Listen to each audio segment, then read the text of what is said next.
Hello! Time చూసారా ఎంత అయిందో? ఎందుకో ఈరోజంతా నిద్ర పట్టలేదు.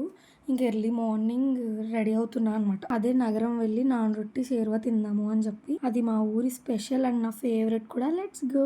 అటు ఇటు ఎటు చూసినా ఏం చేసినా నా కళ్ళ ముందు నువ్వే నువ్వే అది ఇది అనలేనిది ఏదో ఏదో నా గుండెల్లో నా పుట్టించావే.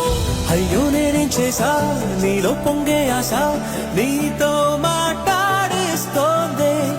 అరే ఇంకా నాదే ముందే చెప్పలేను అవునని వెళ్ళలేను కాదని ఒప్పుకోవే